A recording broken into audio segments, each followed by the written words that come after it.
ಹಾಗಾಗಿ ಇಲ್ಲಿ 3 to 4 years ಅಂತೆ, ಒಂದು ಮಿನಿಮಮ್ ಅಂತ ತೊಗೊಳ್ಳಿ, ಒಂದು 4 ವರ್ಷ. ಈಗ ಆಲ್ರೆಡಿ ಹಾಕಿ ಇಂಜೆಕ್ಷನ್ ಲಾಸ್ಟ್ ಕೊನೆಯದಾಗಿ ನೀವು 3ನೇ ವ್ಯಾಕ್ಸಿನೇಷನ್ ಹಾಕ್ಸಿರೋ ಅಥವಾ 4ನೇದು ಹಾಕ್ಸಿರೋ, ಅಲ್ಲಿಂದ ಮುಂದಕ್ಕೆ ತೊಗೊಳ್ಳಿ, ಒಂದು 3 to 4 ವರ್ಷ ಇರ್ಬೋದು. ಸರಿ ಸರ್, ಹಂಗಿದ್ರೆ ನಾನು 3 to 4 ವರ್ಷ ಭಯದಲ್ಲೇ ಬದುಕಬೇಕಾ, ಏನಾರು ಆಗಿಬಿಡುತ್ತೆ ಅಂತನಾ? ಏನೂ ಸಮಸ್ಯೆ ಆಗಲ್ಲ. ನೋಡಿ, ಈ ಒಂದು ಹೆವಿ ಮೆಟಲ್ಸ್ ಏನಿದಾವಲ್ಲ, ಇವು ಇನ್ಫ್ಲಮೇಷನ್ ಮಾಡುತ್ತೆ. ಇದು ಯಾವ ರೀತಿ ಹಾರ್ಟ್ ಅಟ್ಯಾಕ್ ಹೆಂಗೆ ಮಾಡುತ್ತೆ? ಸುಮ್ಮನೆ ಹಾರ್ಟ್ ಮೇಲೆ ಅಟ್ಯಾಕ್ ಮಾಡುತ್ತಾ, ಅಥವಾ ಏನೋ ಒಂದು ಅವರೇನು ಹೇಳ್ಬಿಟ್ರು ಅದಾಗುತ್ತಾ ಇದಾಗುತ್ತೆ? ಇಲ್ಲ, ಇದು ಸುಳ್ಳು. ಅವ್ರು ಹೇಳ್ತಾರಲ್ಲ 2 ಕಾಂಪ್ಲಿಕೇಶನ್ಸ್ ಆಗ್ಬೋದು ಅಂತ ಏನು ಹೇಳ್ತಾರಲ್ಲ, ಸುಳ್ಳು. 100 ಕಾಂಪ್ಲಿಕೇಶನ್ಸ್ ಇರುತ್ತೆ. ಯಾಕಂದರೆ ಇನ್ಫ್ಲಮೇಷನ್ ಅನ್ನೋದಾಗುತ್ತೆ. ಈ ಒಂದು ಹೆವಿ ಮೆಟಲ್ಸಿಂದ ನಮ್ಮ ದೇಹದಲ್ಲಿ ಒಂದು ಇನ್ಫ್ಲಮೇಟ್ರಿ ರಿಯಾಕ್ಷನ್ ಆಗಿಬಿಟ್ಟು ಇನ್ಫ್ಲಮೇಷನ್ ಅನ್ನೋದಾಗ್ತಾ ಇರ್ತದೆ.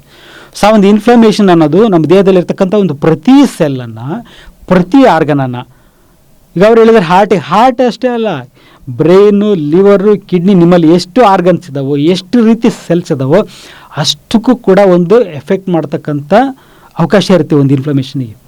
ಹಾಗಾಗಿ ಅದಾಗುತ್ತೆ ಇದಾಗುತ್ತೆ ಯಾವುದೂ ಹಾರ್ಟ್ ಅಟ್ಯಾಕ್ ಆಗುತ್ತೆ ಅಂತ ತಲೆ ಕೆಡಿಸ್ಕೊಬೇಡಿ. ಇದು ಡ್ಯಾಮೇಜ್ ಮಾಡಿದರೆ ಪ್ರತಿಯೊಂದನ್ನು ಡ್ಯಾಮೇಜ್ ಮಾಡ್ಬೋದು. ಬಟ್ ನಿಮ್ಮ ತಲೆಯಲ್ಲಿ ಏನಿರಬೇಕು, ಆಲ್ರೆಡಿ ವ್ಯಾಕ್ಸಿನೇಷನ್ ತೊಗೊಂಡ್ಬಿಟ್ಟಿದ್ದೀನಿ ಸರ್, ಅದ್ರ ಬಗ್ಗೆ ವಿಚಾರ ಮಾಡಬೇಡ್ರಿ. ತೊಗೊಂಡಿಲ್ಲ, ವೆಲ್ ಆ್ಯಂಡ್ ಗುಡ್, ಖುಷಿಪಡಿ. ಬಟ್ ಅಕಸ್ಮಾತ್ ತೊಗೊಂಡಿದ್ದೀರಾ ಆದರೂ ಖುಷಿಪಡಿ, ಭಯಪಡ್ತಕ್ಕಂಥ ಒಂದು ಅವಶ್ಯಕತೆ ಇಲ್ಲ. ಇನ್ ಕೇಸ್ ತೊಗೊಂಡಿದ್ದೀರ ಏನು ಮಾಡಬೇಕು, ನಾನು ಹೇಳಿದೆ ಬ್ಲಡ್ಡಲ್ಲಿ ಇರುತ್ತೆ, ನಿಮ್ಮ ಸೆಲ್ಸಲ್ಲಿ ಇರುತ್ತೆ, ಇದು ಮೆಟಲ್ಸ್ ಎಲ್ಲ, ಇವನ್ನೆಲ್ಲ ದೇಹದಿಂದ ತೆಗೆದಾಕೋದು ಹೇಗೆ ಅನ್ನೋದನ್ನು ತಿಳ್ಕೊಬೇಕು. ಸೊ ಮೊದಲನೇದಾಗಿ ಹೇಳ್ತಾ ಇರ್ತೀವಿ, ಒಂದು ಆಲ್ರೆಡಿ ಇನ್ಫ್ಲಮೇಷನ್ ಈ ಒಂದು ಹೆವಿ ಮೆಟಲ್ಸಿಂದ ಆಗ್ತಾ ಇರ್ತದೆ. ಅದ್ರ ಜೊತೆಗೆ ಇನ್ಫ್ಲಮೇಷನನ್ನು ಜಾಸ್ತಿ ಮಾಡ್ಕೊಳ್ತಕ್ಕಂಥ ಕೆಲಸ ಇದ್ದರೆ ಅದನ್ನು ಅವಾಯ್ಡ್ ಮಾಡಿರಿ. ಏನದು? ಮೊದಲದಾಗಿ ಸ್ಟ್ರೆಸ್ ಹೇಳ್ತಾ ಇರ್ತೀವಿ. ಅತಿಯಾದ ಸ್ಟ್ರೆಸ್ಸು, ತುಂಬ ಟೆನ್ಷನ್ ತೊಗೊಂಡ್ಬಿಡೋದು, ವರ್ಕ್ ಸ್ಟ್ರೆಸ್ಸು, ಫ್ಯಾಮಿಲಿ ಸ್ಟ್ರೆಸ್ಸು, ತುಂಬ ಸ್ಟ್ರೆಸ್ ಸರ್ ಕೆಲಸದಲ್ಲಿ, ಅದು ಮಾಡಬೇಕು ಇದು ಮಾಡಬೇಕು, ಬೇಡ, ಅದಷ್ಟೊಂದು ಸ್ಟ್ರೆಸ್ ತೊಗೊಳೋದನ್ನ ಕಮ್ಮಿ ಮಾಡಿ. ಅದೇ ಹೇಳ್ತಾ ಇದ್ದೆ, ಯಾವ ರೀತಿ ಸ್ಟ್ರೆಸ್ ಕಮ್ಮಿ ಮಾಡ್ಕೋಬೇಕು, ಮೆಂಟಲ್ ಸ್ಟ್ರೆಸ್ ಕಮ್ಮಿ ಮಾಡ್ಕೊಳ್ಳಿಕ್ಕೆ ನೀವು ಮೆಡಿಟೇಷನ್ ಮಾಡಿ. ತುಂಬ ಬೆಸ್ಟ್ ಎಕ್ಸಸೈಸ್ ಮೆಡಿಟೇಷನ್ ಮಾಡಿ. ಮೈಂಡು ಕೂಲಾಗಿ ಇಟ್ಕೊಳ್ಳಿ, ವಾಕ್ ಮಾಡಿ, ರಿಲ್ಯಾಕ್ಸ್ ಆಗಿರಿ, ಯೋಗ ಮಾಡಿ, ಪ್ರಾಣಾಯಾಮ ಮಾಡಿ. ಇವೆಲ್ಲ ನ್ಯಾಚುರಲ್ ಆಗಿ ನಮ್ಮ ಆ್ಯಂಟಿ ಇನ್ಫ್ಲಮೇಟರಿ ಅಂತಲೇ ಹೇಳ್ಬೋದು. ಇನ್ಫ್ಲಮೇಷನ್ನ ಕಮ್ಮಿ ಮಾಡುತ್ತೆ. ಆ ಕಡೆ ನಿಮ್ಮ ಇನ್ಫ್ಲಮೇಷನ್ ಜಾಸ್ತಿ ಮಾಡಿದರೆ ಈ ಒಂದು ಸ್ಟ್ರೆಸ್ ರಿಲೀವಿಂಗ್ ಏನು ಯೋಗ ಎಲ್ಲ ಮಾಡ್ತೀವಲ್ಲ, ಇದು ನ್ಯಾಚುರಲ್ ಆಗಿ ನಮ್ಮ ಇನ್ಫ್ಲಮೇಷನನ್ನು ಕಡಿಮೆ ಮಾಡುತ್ತೆ. ಜೊತೆಗೆ ಫಿಸಿಕಲ್ ಸ್ಟ್ರೆಸ್ಸು, ದುಡ್ಡು ಮಾಡಬೇಕು, ದುಡಿಬೇಕು, ಟಾರ್ಗೆಟು, ಅಷ್ಟು ಮಾಡಬೇಕು, ಇಷ್ಟು ಮಾಡಬೇಕು, ಕಮಿಟ್ಮೆಂಟು, ಆ ಕಮಿಟ್ಮೆಂಟ್, ಈ ಕಮಿಟ್ಮೆಂಟು, ಆ ಲೋನ್, ಈ ಲೋನು ಅಂತ ಹೇಳಿ ಒಂದ್ರ ಬಗೆಯಲ್ಲಿ ಎರಡು ಡಬಲ್ ವರ್ಕ್ ಮಾಡೋದು, ಡೇ ಆ್ಯಂಡ್ ನೈಟ್ ಶಿಫ್ಟ್ ಮಾಡೋದು, ಇಂಥವೆಲ್ಲ ಮಾಡಿದಾಗ ಫಿಸಿಕಲಿ ಬಾಡಿ ಮೇಲೆ ಸ್ವಲ್ಪ ಸ್ಟ್ರೆಸ್, ಫಿಸಿಕಲಿ ಒತ್ತಡ ಜಾಸ್ತಿ ಆಗುತ್ತೆ.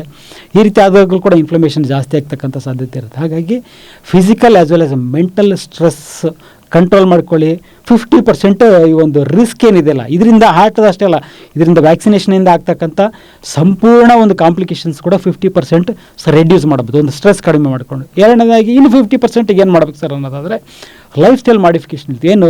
ಆಹಾರದಲ್ಲಿ ಪದ್ಧತಿಯಲ್ಲಿ ಬದಲಾವಣೆ. ಇದು ಆಲ್ರೆಡಿ ನಮ್ಮಲ್ಲಿ ಒಂದು ಮಿನರಲ್ಸ್, ನಾವು ಇದು ಒಂದು ಮೆಟಲ್ ಹೋಗ್ಬಿಟ್ಟು ತೊಂದರೆ ಕೊಡ್ತಾ ಇದೆ. ಅದ್ರ ಜೊತೆಗೆ ಅತಿ ಹೆಚ್ಚಾದ ನಾವು ಈ ಕಾರ್ಬೋಹೈಡ್ರೇಟ್ಸು, ಪ್ರೋಟೀನ್ಸ್, ಫ್ಯಾಟ್ ಅಂತ ಅತಿ ಹೆಚ್ಚಾಗಿ ಉಪಯೋಗಿಸೋದ್ರಿಂದನೂ ಕೂಡ ಮತ್ತೆ ಅಗೇನ್ ಇನ್ಫ್ಲಮೇಷನ್ ಜಾಸ್ತಿ ಆಗುತ್ತೆ. ಗ್ಯಾರಂಟಿ ನ್ಯೂಸ್, ಸುದ್ದಿ ಖಚಿತ, ನ್ಯಾಯ ನಿಶ್ಚಿತ.